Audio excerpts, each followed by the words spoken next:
علیکم ریڈرز، کیسے ہیں آپ سب؟ میں آپ سب کی معصوم سے رائٹر لائبر شاد آج میرا اور خدیجہ کا نیو ناول کی نیو ایپیسوڈ ریڈ کریں گے۔ آئی ہوپ سو آپ سب کو پسند آئے گی۔ جس نے چینل سبسکرائب نہیں کیا وہ جلدی سے کر دیں۔ چلیں یہ ناول اسٹارٹ کرتے ہیں۔ Novel dark mystery episode 12 writer لائبر شاد پارٹنر خدیجہ۔ ہاں میں اس دن میں براق ہاؤس میں موجود تھا۔ وہ لڑکا بھی وہاں آیا تھا حلیمہ بیٹی سے ملنے۔ شاید حلیمہ بیٹی نے ہی اسے بلایا تھا براق صاحب سے ملانے کے لیے۔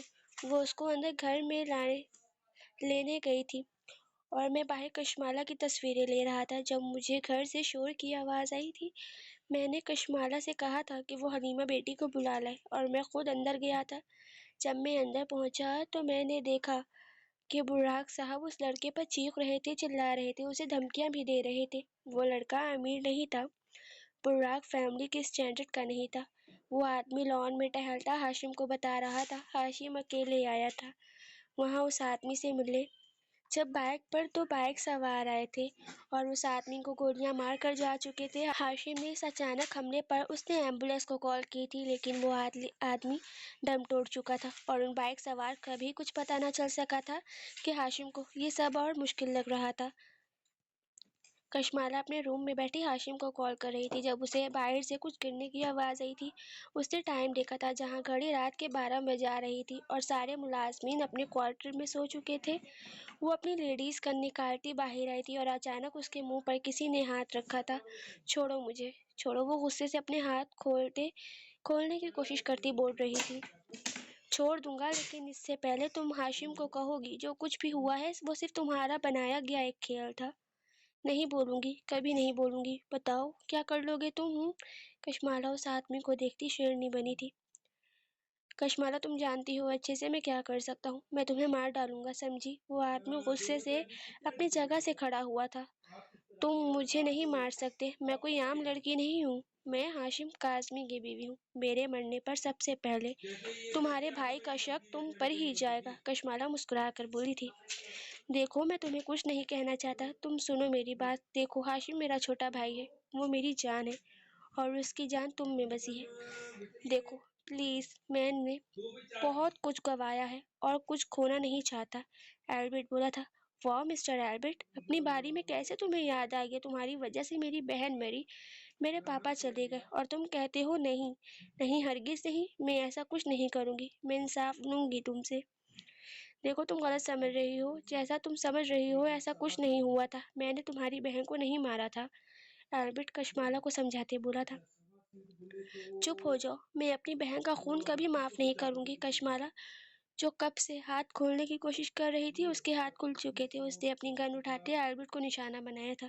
چلے جاؤ یہاں سے، ایسے نہ ہو میں تمہیں جان سے مار دوں، دفع ہو جاؤ میری نظروں کے سامنے سے، ورنہ میں ہاشم کو کال کر دوں گی۔ چلے جاؤ یہاں سے، تم نے میرے سب سے عزیز رشتوں کی زندگیاں کھا لی، تم نے میری بہن کی زندگی کھا لی۔ وہ ہچکیوں سے روتی بولی تھی کہ ایلبرٹ وہاں سے جا چکا تھا۔ سر فارس صاحب نے کچھ نہیں کیا تھا، تم جانتے ہو فارس کو؟ ہاشم حیران ہوا تھا ویٹر کی بات پر۔ جی صاحب میں جانتا ہوں، ویٹر اس کے پاس بیٹھتا بولا۔ کیا جانتے ہو؟ سب بتاؤ مجھے، ہاشم کو سوچتے بولا۔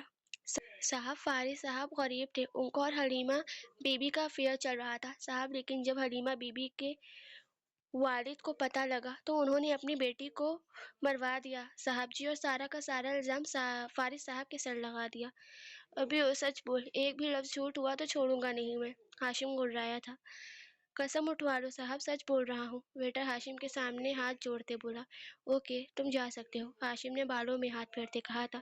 میں نے کہا تھا نا ماں، سچ کا پتہ چل جائے گا، نہ کشمالہ غلط ہے نہ بھائی، اس اسٹوری کا ویلن اس کا باپ ہے۔ ہاشم جیب سے فون نکالتے بولا تھا۔ تم کس کو کال کر رہے ہو؟ معاذ نے پوچھا۔ سب کو اس حقیقت کا بتانا ہوگا، میں کال کر رہا ہوں کشمالہ کو، بھائی کو، بھابھی ماں کو، سب کو مری بلا رہا ہوں، ہاشم معاذ کو دیکھتے بولا۔ لیکن کیوں؟ ہم کاغان واپس جا کر بھی تو سب کو بتا سکتے ہیں نا، معاذ نے جواب دیا تھا۔ ہاں لیکن مجھے سب کو یہیں بلا کر سارا سچ بتانا ہے۔ جیسے تمہاری مرضی، معاذ مسکرا کر بولا۔ ہیلو کشمالہ میری جان، کیسی ہو؟ ٹھیک۔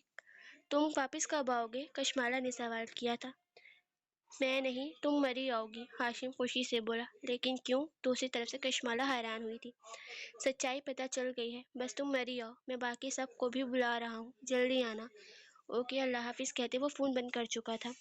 ہیلو بھائی، السلام علیکم۔ سچائی کا پتہ چل گیا ہے؟ سوری بھائی، مجھے آپ پر شک نہیں کرنا چاہیے تھا۔ آئی ایم ریئلی سوری، ہاشم شرمندگی سے بولا۔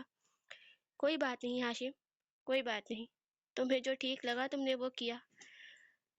ریلیکس رہو۔ اور کشمالہ کو تم نے بتا دیا سچائی کا؟ ہوں، البرٹ بولا تھا۔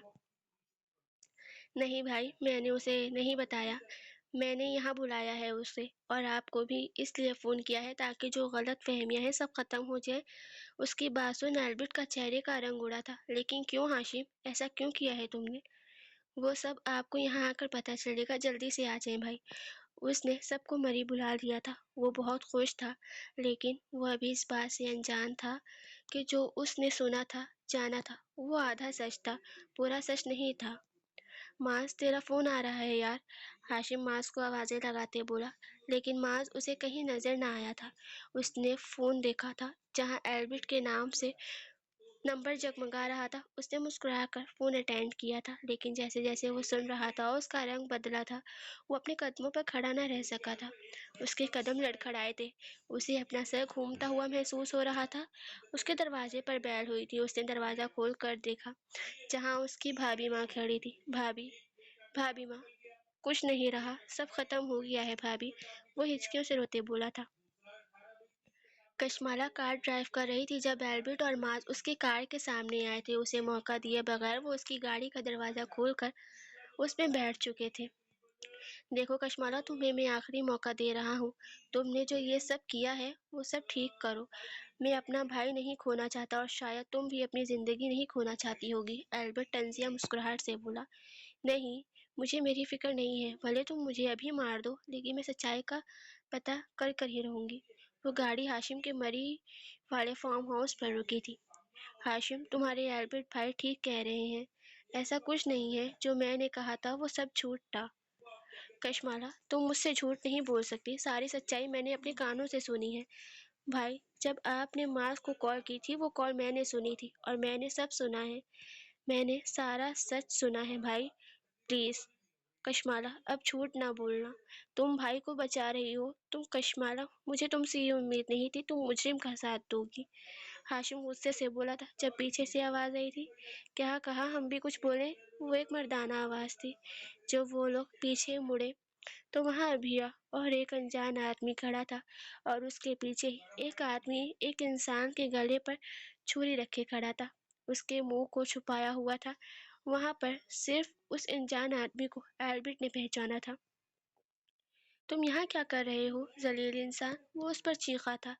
ریلیکس، دیکھو سب کچھ میں نے کیا، حلیمہ کو میں نے مارا، اس کے باپ کو بھی میں نے مارا، پر پھنسا کون؟ تم۔ اب تم اونچا بولنے کا حق نہیں رکھتے، بیکاز جو انسان خود کو بے گناہ ثابت نہیں کروا سکا اپنے بھائی کے سامنے، اپنی بیوی کے سامنے، وہ اور کیا ہی کر سکتا ہے؟ وہ ایک مغرور مسکراہٹ لیے بولا تھا۔ تم اور سب کو یہ بھی لگتا ہے کہ تم سارے ثبوت مٹا رہے ہو، ویری پور۔ میں تمہیں آج بھی ایک سرپرائز دینے آئی ہوں، اس دن کی طرح اب کی بار ابھیا عرف علینا، جو بہت سالوں بعد واپس آئی تھی اپنی محبت سے مجبور ہو کر، جو کہ اب نفرت میں بدل چکی تھی۔ کیا مطلب ہے؟ وہاں کھڑے سب لوگ حیران تھے۔ یہ الفاظ ابھیا نے ادا کیے تھے۔ اوہ، چھوٹی حلیمہ بھی آئی ہوئی ہے، چلو تمہارا حساب بعد میں کریں گے، پہلے اس کا۔ وہ پیچھے کی طرف گئی اور اس لڑکی کے منہ سے کپڑا ہٹایا۔ سب حیران رہ گئے تھے جب علینا مسکرا کر بولی، دیکھو البرٹ، آج میں تم سے پھر سے چھین لوں گی۔ جب البرٹ نے اپنی آنکھیں بند کی، اسے ماضی کی کچھ خوفناک منظر اس کی آنکھوں کے سامنے لہرائے تھے۔ ماضی۔ حلیمہ، دروازہ کھولو۔ وہ ابھی یہ بول ہی رہا تھا کہ کسی نے اس کے سر پر وار کیا تھا جب وہ وہیں پر بے ہوش ہو گیا تھا۔ مجھے کھولو، مجھے یہاں کیوں لایا گیا ہے؟ حلیمہ چیخ رہی تھی۔ وہ بندھی ہوئی تھی جب سامنے سے آتا ہوا شامر اسے دکھائی دیا۔ اس کے پیچھے دو لوگ اور بھی تھے جو البرٹ کو گھسیٹتے ہوئے لا رہے تھے۔ ہائے، کیسی ہو؟ تو تم کون ہو؟ وہ البرٹ کو یوں دیکھ کر اور رونے لگی۔ میں تمہارا عاشق، وہ گھٹیا مسکراہٹ لیے بولا تھا۔ مطلب کیا ہے تمہارا؟ وہ روتے ہوئے بولی۔ اور یہ البرٹ کو کیا ہوا ہے؟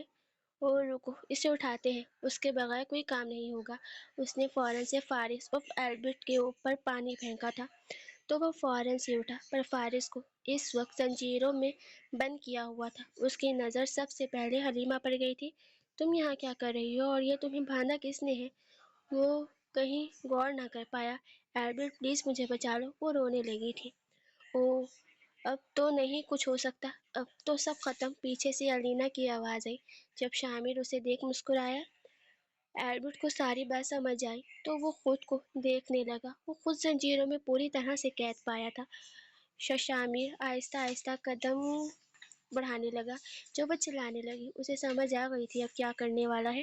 باہر سے کسی چھوٹی بچی کی چیخنے کی آوازیں آنے لگی۔ ہاں وہ کشمالہ تھی۔ وہ کچھ سوچ نہ پایا اور اس نے اپنی آنکھیں فوراً سے کھول دی تھی۔ وہ اپنی محبت کو نہ بچا پایا تھا۔ اس دن کیا ہوا تھا؟ الینا مسکراتی ہوئی بولی۔ تمہاری بیوی کو تم یوز کر چکے ہو، مجھے یوز کرنا میں مزہ نہیں آئے گا، تو اسے ہم صرف ماریں گے۔ شامر گندی مسکراہٹ لیے بولا۔ یہ وہی شامر تھا جس نے حلیمہ کی عزت پر ہاتھ ڈالا تھا۔ اس بار کوئی نہیں مرے گا، نہ کچھ اور ہوگا۔ اب کی کشمالہ پوری تھی۔ جاری ہے۔ آپ سب کو آج والی ایپیسوڈ کیسی لگی کمنٹ میں لازمی بتائیے گا۔ باقی اللہ حافظ، ٹاٹا، بائے بائے۔